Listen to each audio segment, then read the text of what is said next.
Dear students, how are you? Today we will discuss about the definitions of arithmetic mean, median and mode.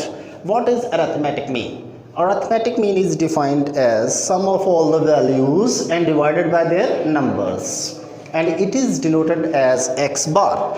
The formula of arithmetic mean is x bar is equal to summation x over n. Summation x over n, while n is a number of observations. So what is median? Median is defined as the values which divides the arrayed set of data into two equal parts, and it is denoted as x tilde. The formula of median is x tilde is equal to n plus 1 over 2th value. And what is mode?